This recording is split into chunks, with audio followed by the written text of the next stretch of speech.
Hello everyone welcome back to Adarsh classes. आज आम भौतिक विज्ञान चैप्टर 2 अम्ल क्षारक और लवण पाठर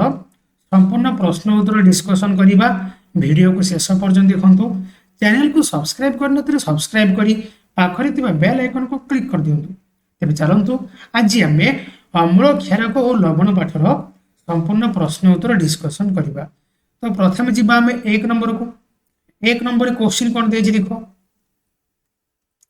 एक नंबर से कही गोटे द्रवण जी कि लाल लिटमस को नील रंग में परिणत करे। आम जाचे जदि नील थी ताको लाल रे किए परिणत कर अम्ल नहीं कि लाल को नील रे किए परिणत करे ना क्षार। तेरे एठारे से अम्ल क्षार दे कौन तार पीएच मूल्य दे जाए।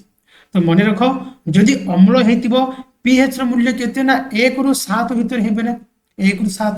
जदि क्षार हो 7 रु 14 भितर हम है कि। तो एठारे देख आमर कौन जाइए ना गोटे द्रवण जोटा कि लाल लिटमस को नील रंग में परिणत करे। तेबे यार पीएच केते 1 4 5 के जाक अम्ल जाक तेरे 10 हम राइट आंसर है 10 10 क्या सूचौचे क्षार को। 2 नंबर जीवा गोटे द्रवण अंडा खोलपा कंड गुड़िक सहित रासायनिक प्रतिक्रिया कर एक गैस उत्पन्न करे जहाँ चूर्ण पानी को दुधिया कर दिए। तेबे यही द्रवण कौन अच्छी। तो एमती कौन गैस अच्छे जोटा कि आम चूर्ण पानी को दुधिया कर दिए कौटा CO2 गैस ना CO2 गैस। तेबे ये अंडा खोलपा गुड़िक सहित कौन रासायनिक प्रतिक्रिया कर CO2 गैस उत्पन्न करे। तेबे से अम्ल टी आम कौन हम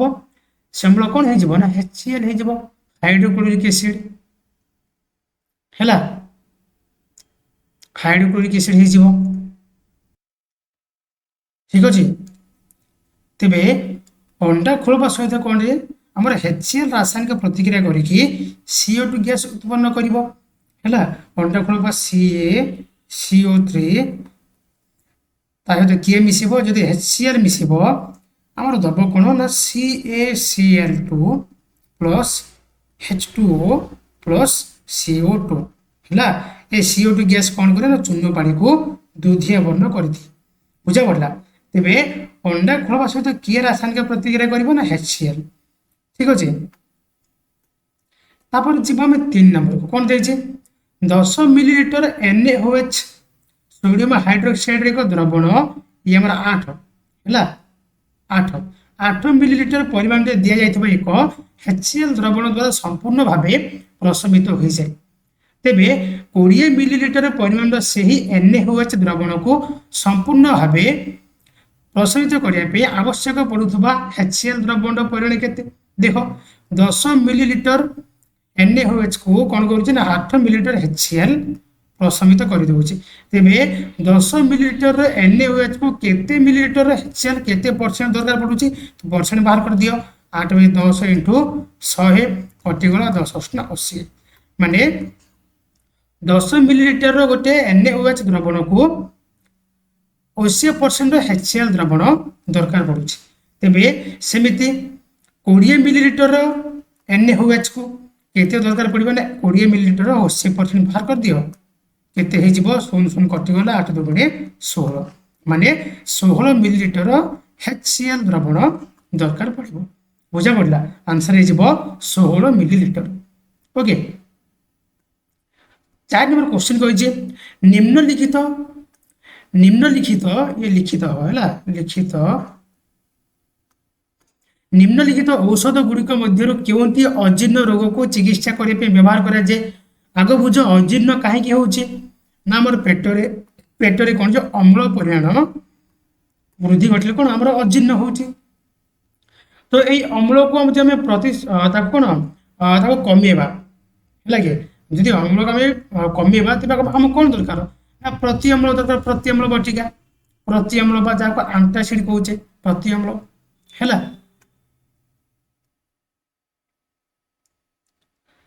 तापर जीवा आम 5 नंबर को 5 नंबर क्वेश्चन कौन देछि रासायनिक प्रतिक्रिया पाई शब्द समीकरण एवं तापरे समतुल रासायनिक समीकरण लिख। तो गोटे रासायनिक समीकरण को किपर समतुल करा जिवो ए विषय ऑलरेडी मो पूर्व वीडियो रे बा पूर्व चैप्टर रे कहि सारिछि हैला। जदि कार किछि डाउट रहि तेबे से चैप्टर जाई कि देखो केमिति गोटे रासायनिक समीकरण को समतुल करा छे मु डिटेल्स बुझे सारिछि ठीक अछि। तो 5 नंबर क रे कोन देछि लघु सल्फ्यूरिक एसिड जिंक कणिका गुड़िक सहित रासायनिक प्रतिक्रिया करे। लघु सल्फ्यूरिक एसिड प्रथम कौन कर तार शब्द समीकरण लिख जिंक प्लस लघु सल्फ्यूरिक एसिड देले कौन ना जिंक सल्फेट आउ हाइड्रोजन देवे देवे कौन जिंक सल्फेट आउ हाइड्रोजन गैस या को आम कौन रासायनिक समीकरण लिखिदेबा। तो लिखि दियो जिंक को Zn लघु सल्फ्यूरिक एसिड H2SO4 हैला व्हिच गिव्स देला कौन zinc sulphate ZnSO4 plus hydrogen H2 हैला। तो एटारे ये देखो हमरो ये कौन संपूर्ण समतुल हे कि अछि देखो एटारे H2 अछि एटारे H2 अछि ये SO4 ये SO4 ये Zn को Zn ये समतुल हे कि अछि याको समतुल करे किछि आवश्यक नै हैला। नेक्स्ट क्वेश्चन लघु हाइड्रोक्लोरिक एसिड मैग्नीशियम पात सहित रासायनिक प्रतिक्रिया। तो प्रथम कौन कर शब्द समीकरण मैग्नीशियम प्लस लघु हाइड्रोक्लोरिक एसिड देला कौन मैग्नीशियम क्लोराइड प्लस हाइड्रोजन हैला Mg plus 2HCl which gives MgCl2 plus H2 एठारे देखो H2 अछि ना ये। तो या को कौन 2 करिया पड़ो ता आगुरे हम करते 2 गुटे गुणी देले गुणी देबरे एपर कोन Cl2 थिला Cl मध्ये कोन 2 हे गला Mg हमर गुटे अछि एपर Mg गुटे तो समान हेला हैला। नेक्स्ट क्वेश्चन लघु सल्फ्यूरिक एसिड एल्युमिनियम गुंड सहित रासायनिक प्रतिक्रिया। लघु सल्फ्यूरिक एसिड H2SO4 आ कोन एल्युमिनियम Al देला कोन एल्युमिनियम सल्फेट आ हाइड्रोजन एल्युमिनियम सल्फेट आ हाइड्रोजन हैला। एसिड सहित जे कोन से कोन हमरो एसिड सहित जे कोन से धातु जो हमरो रासायनिक प्रतिक्रिया करिवो तेबे से शेष रे कोन दबो ना हाइड्रोजन गैस हमरो उत्पन्न हबो हैला। एटा मन रखो हाइड्रोजन गैस कोन जे सर्वदा उत्पन्न हबो ठीक अछि।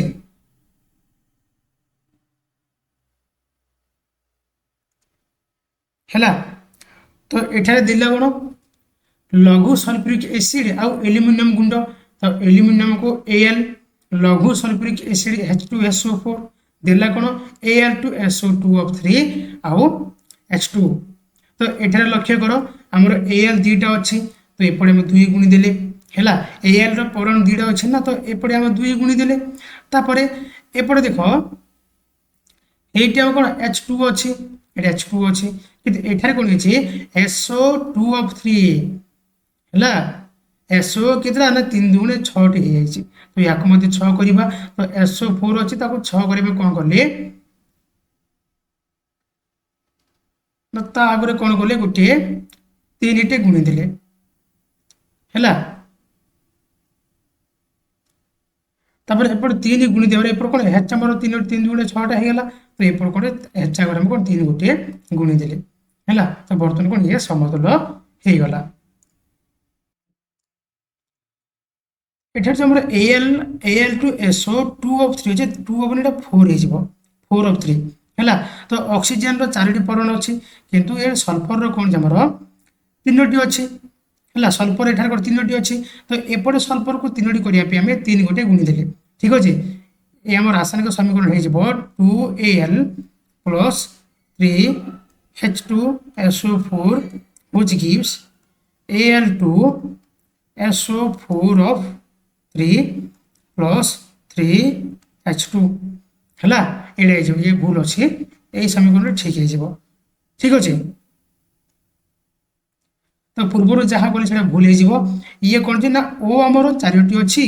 किंतु S हमर केतुटी अछि ना 3 टी अछि O र मध्ये को 4 3 12 टी अछि बुझा पड़ला। तो O को 12 करिया पे आ S को 3 करिया पे हम कोन करले ना H2SO4 आगरे 3 गोटे गुणी देले गुणी देबारो हमर H र मध्ये केते 3 दुणे 6 टे हेला। तो याको समतुल करिया पे हे H2 आगरे कोन गोटे 3 टे गुणी देले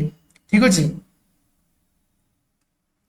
डी नंबर क्वेश्चन जिबा लघु हाइड्रोक्लोरिक एसिड लुहा गुंड सहित रासायनिक प्रतिक्रिया करे तो लुहा गुंड प्लस लघु hydrochloric acid which gives iron oxide ए लुहा काटी दियो या आयरन लिखि दे भलो हबो हला iron chloride plus hydrogen iron chloride plus hydrogen तो पके दियो आयरन रो Fe plus hydrochloric acid HCl Fe plus HCl which gives FeCl plus H2 এটা দেখো H हमर दुईटी अछि ना एपड H गोटे अछि तो H अगर कोन दुई गोटे गुणी देले देबारो H दुईटी हे गेला Cl मध्ये कोन जे दुईटी हे गेला तो सेति हम कोन करबा ना FeCl अगर दुई गोटे गुणी देबा तो FeCl अगर दुई गुणी देबा हमर कोन Fe मध्ये कोन दुईटी हे गेला तो एपड कोन Fe अगर दुई गोटे गुणी देबा तेबे समतुल्य रासायनिक समीकरण कोन हे जिवो ना 2Fe 2HCl which gives 2FeCl plus H2 हला एटा हमर राइट आंसर ठीक होचे तापर जिबा में 6 नंबर को 6 नंबर कोन देछि अल्कोहल एवं ग्लूकोज भली यौगिक गुड़िक मध्य हाइड्रोजन अछि किंतु सेगुड़ को अम्लर श्रेणीभुक्त करा जाई नाही एहा को प्रमाण करिया पे तुम पे काम वर्णन कर अल्कोहल और ग्लूकोज रे कोन हमर हाइड्रोजन अछि किंतु सेगुड़ को हम अम्ल रे श्रेणीभुक्त करूनु या को प्रमाण करिया पे कोन गोटे तुम पे काम परीक्षाटे वर्णन करबा तो वर्णन कर दियो दुईटी ठिपी नहीं प्रत्येक रे गोटे लेके कंटा पुता जाऊ ठिपी दुईटी को 100 मिलीलीटर दुईटी पृथक पृथक बिकर मध्य रे रखा जाऊ दुईटी परिवाही तार नहीं प्रत्येक परिवाही रे गोटे लेके स्विच और गोटे लेके बल्ब संयुक्त करा जाऊ परिवाही तार दुईटी को पृथक भाव में दुईटी 6 वोल्ट बैटरी रे दुई विपरीत विद्युत अग्र सह संयुक्त करा जाऊ तत्पर गोटे बिकर रे किछि ग्लूकोज जलीय द्रवण और द्वितीयटी रे किछि अल्कोहल को नहीं स्विच दुईटी को ऑन कर और विद्युत प्रवाह करा जाऊ ठीक अछि दुईटी बिकर गोटे रे कोन जमे ग्लूकोज नपा हैला और अन्यटी कोन जे अल्कोहल नपा ठीक अछि नेई के हमें कोन जे विद्युत स्विच को ऑन करी के हमें विद्युत प्रवाहित करिबा तो वर्तमान देखा जिवो जे दुईटी जाक परिपथ रे संयुक्त बल्ब गुडी को जळु नै दुईटी जाक परिपथ रे कोन जे बल्ब जळिबोनी एथिरु प्रमाणित हुए जे ग्लूकोज और अल्कोहल भली यौगिक गुडी करे हाइड्रोजन थिली मध्य से माने हाइड्रोजन आयन देबा पई अक्षम हैला ग्लूकोज अल्कोहल कोन जे हाइड्रोजन थिले मध्य कोन जे से माने हाइड्रोजन आयन देबा पई अक्षम सेति कोन विद्युत बल्ब जळुनी हैला तेनु एही दुईटी यौगिक को अम्ल श्रेणीभुक्त करा जाय ना हैला दुईटी पृथक पृथक बिकर कि अल्कोहल कि ग्लूकोज जलीय द्रवण निया जाऊ या गोटे परीक्षा नील लिटमस पेपर को प्रथम अल्कोहल थिबा बिकर बुड़ा जाऊ देखा जिवो जे लिटमस पेपर रे कोनोसी परिवर्तन हेउनै हैला जदि नील लिटमस टे हमर लाल हे जे थांता तेबे कोन अल्कोहल हमर कोन अम्लीय हे थांता हैला के किंतु लिटमस पेपर कोन जे किछि परिवर्तन होउनी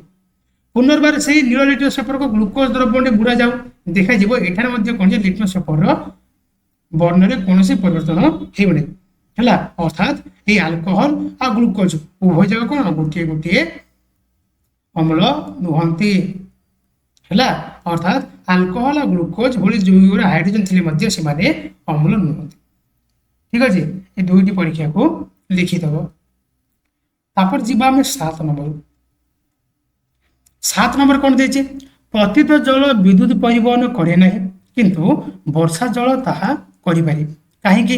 देखो पतित जल कोन हमर पतित जल रे हमर कोन उद्जान और अम्लजान व्यतीत अन्य कोनोसी यौगिक बा अन्य कोनोसी आयन एथारे न थाए केवल किए थाए ऑक्सीजन और कोन हाइड्रोजन केवल दुईटी कोन मौलिक थांते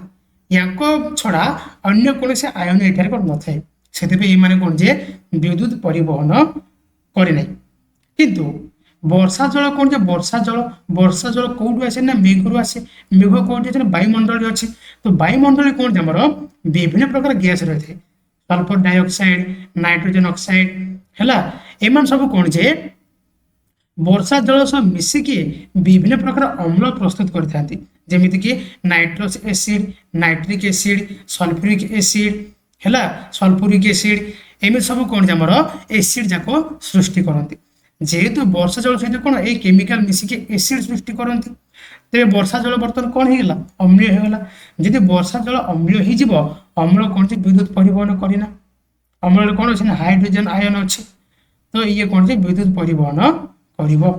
बुझा पड़ा किंतु पतित जल कौन अच्छी ना पतित जल केवल कौन जे हाइड्रोजन आयन सॉरी हाइड्रोजन आ ऑक्सीजन मौलिक गुड़िक था कौन से आयन न थाए है किंतु आमर वर्षा जल कौन जे ये अम्लीय अटे अम्लीय कौन से H+ आयन निहाती दब जदि H+ आयन दौर तेज सी कौन विद्युत परिवहन कर ठीक अच्छे तो आज आम 1 नंबर रु 7 नंबर पर्यंत प्रश्न उत्तर डिस्कसन कर सारे नेक्स्ट क्लास आम 8 नंबर रु 16 नंबर पर्यंत प्रश्न उत्तर डिस्कसन करवा ठीक अच्छे आशा करुच्ची आज क्लास समस्त को भल लगी जदि भल लगी तार गोटे लाइक करूँ